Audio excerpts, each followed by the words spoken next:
Hello students, this is question number 1 of exercise 1.3 of your NCERT book class 10th. Prove that root 5 is irrational. हमें ये prove करना है कि root 5 एक irrational number है. As we know कि real number दो तरह के होते हैं, एक होते हैं रैशनल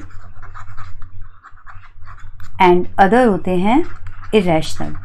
ओके, अब रैशनल नंबर क्या होते हैं जिन्हें आप p अपॉन क्यू फॉर्म में लिख सकते हो, जहाँ पे p भी एक इंटीजर है, q भी एक इंटीजर है, बट q जो है वो ज़ीरो नहीं हो सकता.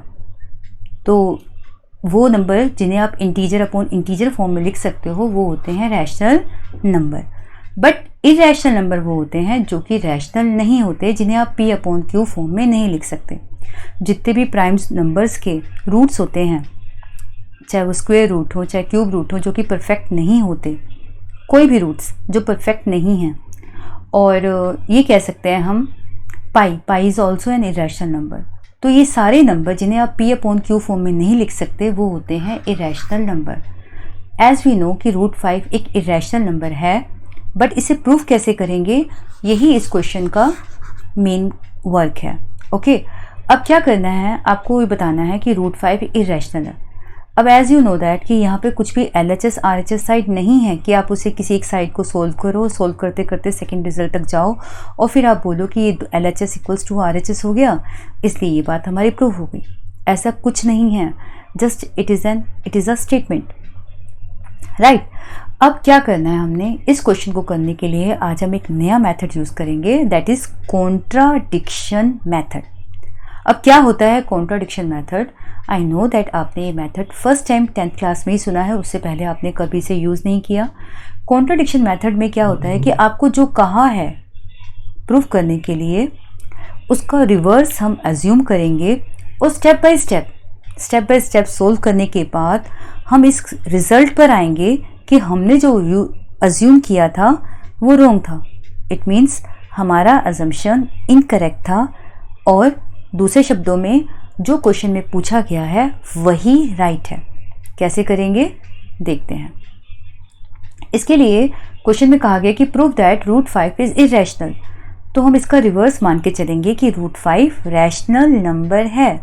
देखिए, दोबारा देखिए, कहा गया है कि रूट 5 इरेशनल, और हमें क्या लिखना है, रूट 5 एक रैशनल नंबर है और ये हम अज्यूम कर रहे हैं. तो लिखते हैं let root 5 is a rational number. Okay, मान लेते हैं कि रूट 5 एक रैशनल नंबर है और ये हमने अज्यूम किया है. We don't know it is true और false, it is just assumption. तो let root 5 is a rational number. अब अगर रूट 5 एक रैशनल नंबर है तो इसे p अपॉन क्यू फॉर्म में लिखा जा सकता है, राइट. तो हम क्या लिखेंगे, root 5 equals to p upon q, और ये मान लेते हैं कि हमारा जो p अपॉन क्यू है उसको हमने जितना रिड्यूस करना था कर लिया, जितना काटना था काट लिया, और वो नंबर अब बन गया a अपॉन b. यानी कि ये फर्दर रिड्यूस नहीं हो सकता. It means where a and b are coprime number. जहाँ पे a और b को प्राइम नंबर हैं. को प्राइम नंबर क्या होते हैं? को प्राइम नंबर वो होते हैं जिनके बीच में हाईएस्ट कॉमन फैक्टर सिर्फ 1 है. इट मीन्स कोई और कॉमन फैक्टर है ही नहीं जो इन्हें रिड्यूस कर सके. और यहाँ पे एक कंडीशन और, of course, b is not equal to 0, क्योंकि ये रैशनल नंबर है ना, तो डिनोमिनेटर में 0 पॉसिबल नहीं है, तो b is not equal to 0. तो दो कंडीशन के साथ हम ये मान के चल रहे हैं कि रूट 5 एक रैशनल नंबर है. पहली कंडीशन कि इसका न्यूमरेटर और डिनोमिनेटर को प्राइम है, उनके बीच में हाईएस्ट कॉमन फैक्टर 1 है, और दूसरी कंडीशन b 0 नहीं है. ओके, अब क्या करना है आपने, स्क्वेयरिंग बोथ साइड्स. हम दोनों साइड्स का स्क्वायर करेंगे. देखिए, हमारी लेफ्ट हैंड साइड में रूट 5 है, तो यहाँ पे हो जाएगा रूट 5 का स्क्वायर, और राइट हैंड साइड में a अपॉन b है, और यहाँ पे हो जाएगा a अपॉन b का होल स्क्वायर, राइट. अब आपको पता ही है कि स्क्वायर रूट से स्क्वेयरिंग कैंसिल, तो यहाँ बन जाएगा आपका 5, और a का स्क्वायर करेंगे it will become a square and it will become b square. b square इधर डिवाइड में है, साइड चेंज करेंगे, मल्टीप्लाई होगा और ये रिजल्ट बन जाएगा 5b square equals to a square. इसे हम इनबॉक्स कर लेते हैं, इसका आगे यूज़ होना है. ठीक है, तो अब यहाँ पे हम लिख देते हैं 5b square equals to a square. This is our first result. Okay, अब क्या करना है आपने कि आप यहाँ पे ध्यान से देखिए कि 5 को किसी नंबर से मल्टीप्लाई किया गया तो a स्क्वायर आया. यहाँ देखिए, जैसे कि 5 को 1 से मल्टीप्लाई किया गया 5 आया, राइट. तो इसका मतलब क्या है कि 5 से डिविजिबल है. 5 को 2 से मल्टीप्लाई किया गया 10 आया. It means 10 is divisible by 5. 5 को 5 से मल्टीप्लाई किया गया 25 आया. It means 25 is divisible by 5. 5 को 10 से मल्टीप्लाई किया गया 50 आया. It means 50 is divisible by 5. And 5 को b स्क्वायर से मल्टीप्लाई किया गया a स्क्वायर आया. It means a square is multiply by 5. तो इसका मतलब क्या है कि it means a square is divisible by 5, right. इसका मतलब क्या है कि a स्क्वायर जो है वो 5 से डिविजिबल है या फिर 5 इसका फैक्टर है. बात एक ही है. तो आप क्या लिखेंगे यहाँ पे, a square is divisible by 5. Okay, अब अगर a स्क्वायर 5 से डिविजिबल है, if a square is divisible by 5, it means क्या हुआ कि इसका जो सिंगल होगा, जैसे कि यहाँ पे देखिए फॉर एग्ज़ाम्पल मान लेते हैं कोई भी नंबर, चलो 35 लिख देते हैं. अगर 35 का स्क्वायर 5 से डिविजिबल है, 35 इंटू 35 अपॉन 5, अगर ये 5 से डिविजिबल है, ये पूरा डिवाइड हो रहा है, तो इसका मतलब खाली 35 होता ऊपर, सिंगल 35 होता तब भी डिविजिबल होता ना. ऐसे ही अगर 10 का स्क्वायर 5 से डिविजिबल है तो इसका मतलब 10 भी 5 से डिविजिबल होगा ना, क्योंकि दोनों अगर स्क्वेयरिंग खोलेंगे दोनों आइडेंटिकल नंबर मिलेंगे और कोई एक नंबर ही तो कैंसिल हो पाएगा. तो इसका मतलब क्या है कि अगर a स्क्वायर 5 से डिविजिबल है तो इसका मतलब a is also divisible by 5.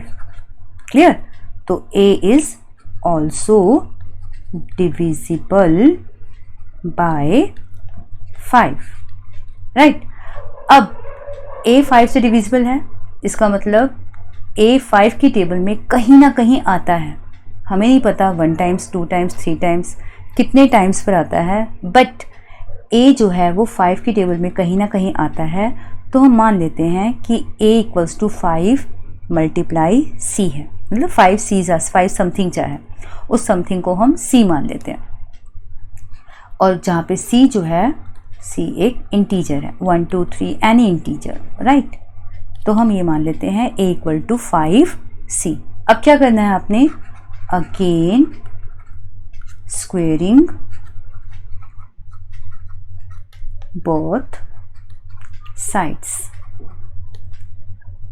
अब हमने क्या करना है, फिर दोनों तरफ को दोबारा से स्क्वायर करेंगे. और जब इसे आप दोबारा स्क्वायर करोगे, a इक्वल टू 5c को जब स्क्वायर करोगे तो लेफ्ट हैंड साइड में आपके पास आएगा a स्क्वायर और राइट हैंड साइड में आपके पास आएगा 5c whole square. It will become a square and it will become 5 का स्क्वायर 25c स्क्वायर. ओके, अब अगेन यहाँ पे a स्क्वायर की वैल्यू हमने निकाली थी इधर 5b स्क्वायर, तो हम उस वैल्यू को यहाँ पे पुट करेंगे. 5b square equals to 25c square.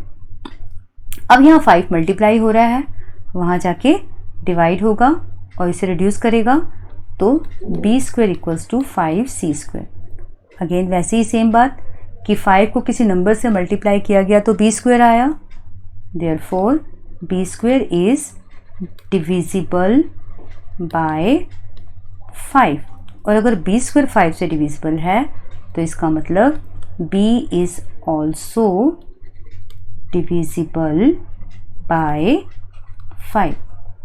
अब यहाँ पे देखिए a is divisible by 5, b is divisible by 5, दोनों 5 से डिविजिबल हैं. इसका मतलब 5 इन दोनों का कॉमन फैक्टर है, राइट और रॉन्ग? यस. तो 5 इन दोनों का कॉमन फैक्टर है, तो 5 इज़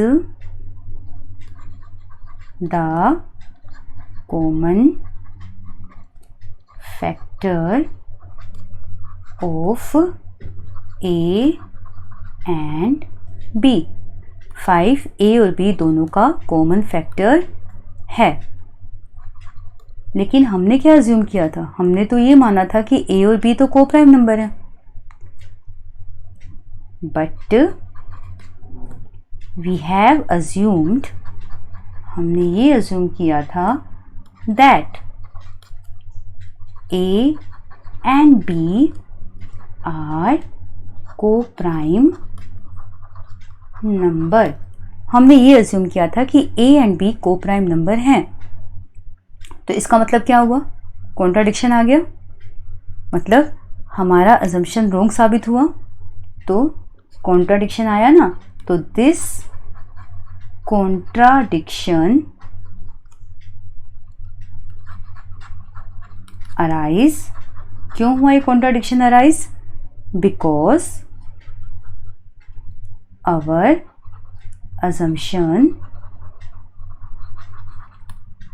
is wrong। इसका मतलब क्या है कि वेरी स्टार्टिंग से ही हमने जो अज्यूम किया था वो गलत था, इसलिए कॉन्ट्राडिक्शन अराइज हुआ है।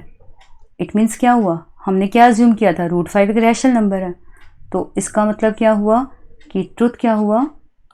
देयरफॉर √5 रैशनल नहीं है, √5 एक इरेशनल नंबर है। तो √5 इज एन इरेशनल नंबर। तो √5 रैशनल नहीं है, इरेशनल है। हमने ये प्रूफ कर दिया और इस मेथड को बोलते हैं contradiction method, hence proof. I hope आपको समझ में आ गया होगा। अगर तब भी कोई डाउट हो तो आप प्लीज़ कमेंट बॉक्स में पूछ सकते हैं। ओके।